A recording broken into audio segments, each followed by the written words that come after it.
नमस्ते दोस्तों, आज की कहानी है भूतिया ढाबा।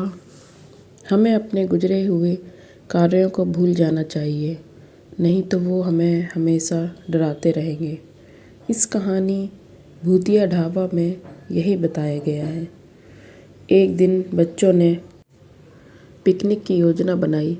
इस सुखद समाचार के साथ ही दीपिका की रूह में थोड़ा डर और उत्तेजना हुई, क्योंकि उसे एक पुरानी कहानी याद आ गई। यह कहानी कुछ साल पहले की है, जब दीपिका 8वीं कक्षा में थी। एक दिन उनके टीचर ने पिकनिक का प्लान बनाया और दीपिका ने भी खुशी खुशी हाँ कर दी। जैसे कि उसके दोस्तों ने कहा, इस पिकनिक का स्थल पावागढ़ था और पूरे स्कूल के बच्चे इसमें शामिल हो रहे थे।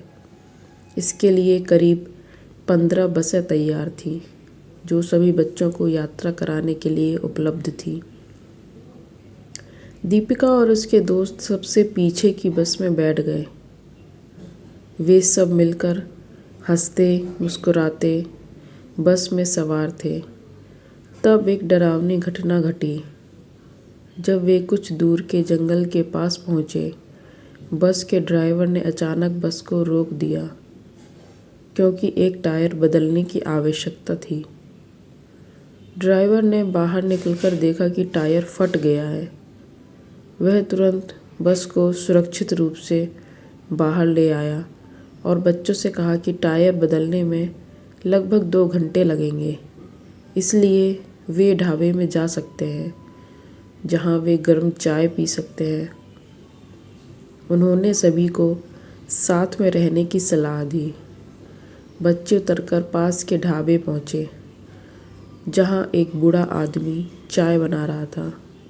इस रात को छोड़कर ढाबा सामान्यतः खुला हुआ था और किसी भी व्यक्ति को चाय बनाते देखकर सभी हैरान थे। बूढ़े आदमी ने कहा, आप सभी चाय पी लो, यहाँ पर अक्सर लोगों की गाड़ी खराब हो जाती है, इसलिए मैं अपना ढाबा हमेशा खुला रखता हूँ, जिससे यात्रीगण को मदद मिल सके। इसे सुनकर सबने चाय का ऑर्डर दिया और बूढ़े ने जल्दी से सभी के लिए चाय बनाकर मेज पर रख दी। चाय पीते समय दीपिका की नज़रें धीरे धीरे ढाबे की छत की ओर बढ़ी, जहां उसने एक औरत को सफ़ेद साड़ी में खुले बालों के साथ हंसते हुए देखा। थोड़ी देर बाद वह औरत ज़ोर ज़ोर से हंसने लगी। हालांकि उसकी हंसी की आवाज़ किसी ने नहीं सुनी, लेकिन दीपिका ने उसे हंसते हुए देखा। इसे देखकर दीपिका ने बड़ा डरावना महसूस किया और वह कुछ क्षणों के लिए नीचे झुक गई। उसने चाय पीना दोबारा शुरू किया, लेकिन तभी जंगल की ओर से किसी के चिल्लाने की आवाज़ आई। ढाबे में बैठे हुए सभी बच्चे और टीचर ने उसे चिल्लाने की ओर देखा और उनको डर लग गया। उनकी डरी हुई नज़रों को देखकर बूढ़े आदमी ने कहा कि वह जाकर देखता है कि क्या हो रहा है। उन्होंने सभी को कहा कि वे यहीं बैठे रहें और उसने आवाज़ की ओर बढ़ते हुए जंगल की ओर बढ़ लिया। तब एक लड़की को खून की उल्टी हो रही थी। इस घटना को देखकर सभी के होश उड़ गए, लेकिन उनका डर बढ़ गया। तब एक टीचर ने कहा कि सभी आग जलाएं और खुद को सुरक्षित रूप से रखने के लिए आग के पास बैठ जाएं। वे सभी मिलकर आग जलाने और एक गोल बनाने लगे, जिसमें वे बैठ गए।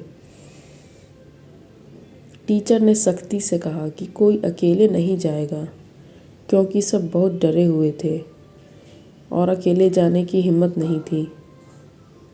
आग के पास बैठकर 3 बज गए और तब बूढ़ा आदमी जंगल से लौटकर आया। उन्होंने सभी की ओर देखकर कहा कि वे इस चिल्लाने को भूल जाएं, नहीं तो वे इस घटना के डर से परेशान रहेंगे। इसके बाद वह ढाबे के अंदर चला गया। तब ड्राइवर भी टायर बदलकर बस लेकर ढाबे के पास पहुंचा और सभी लोग भगवान का नाम लेते हुए उस बस में बैठ गए। टीचर ने बस में बैठते ही सभी को कहा कि कोई भी दूसरे से बात नहीं करेगा और सब सीधे सो जाएंगे। टीचर की बात का पालन करते हुए सभी बच्चे बस में ही सो गए।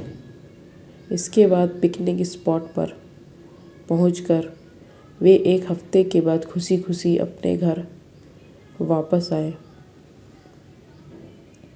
पिकनिक की बेहद यादगार यात्रा के साथ पिकनिक पर जाने वाले दूसरे बच्चों से उस रात की घटना के बारे में कुछ नहीं कहा, क्योंकि टीचर ने मना किया था।